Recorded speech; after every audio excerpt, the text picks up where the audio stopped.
In the age of peripherals, saka mga kailangan natin for our tech stuff, lalo na sa mga content creator and videographer, napakahalaga po ng gadget na ito. And this is from Orico.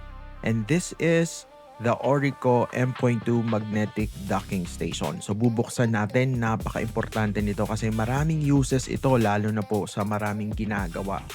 Alright, as we open the box, we now have ito. Tumambad sa atin, of course, the user manual. And by the way, talking about that, this is magnetic. Minamagnet po ito sa likod ng mga compatible phones natin or devices, or lalo na sa iPhones. And we have also this extra sticker para medyo mas madikit siya.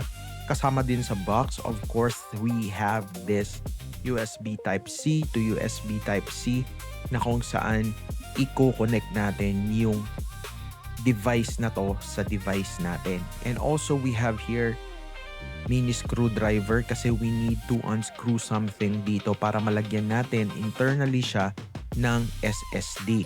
Oh, naunahan ko na kayo. And also we have this extra sticker and stuff dito na kailangan din natin in assembly or for maintenance. So ayan, at eto na siya, the Orico M.2 Magnetic Docking Station. So napakahalaga nito, and we have here parang chromish silver siya na variant. So yan, microphone and headphones. We have the screw hole there, and of course we have the HDMI port.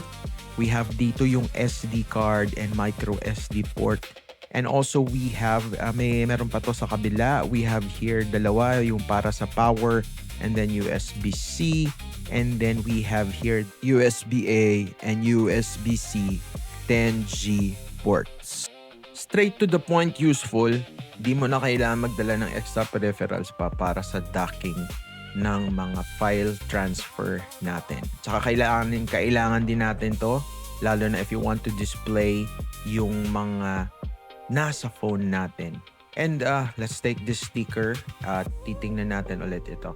Now, one thing good about this more than any docking station is pwede mo siyang lagyan ng sarili niyang SSD sa loob.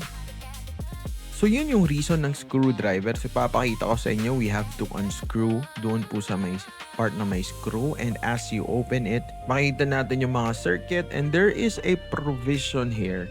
If you are familiar with the M.2 NVMe 2230 na SSD po, pwedeng ilagay dito. So basically, meron ka ng portable na SSD with dock when you use this unit. Napaka-functional kasi alam naman natin, the newest iPhones right now, pwede ka nang mag-record ng video straight to the SSD. So, walang hassle ng transfers and all.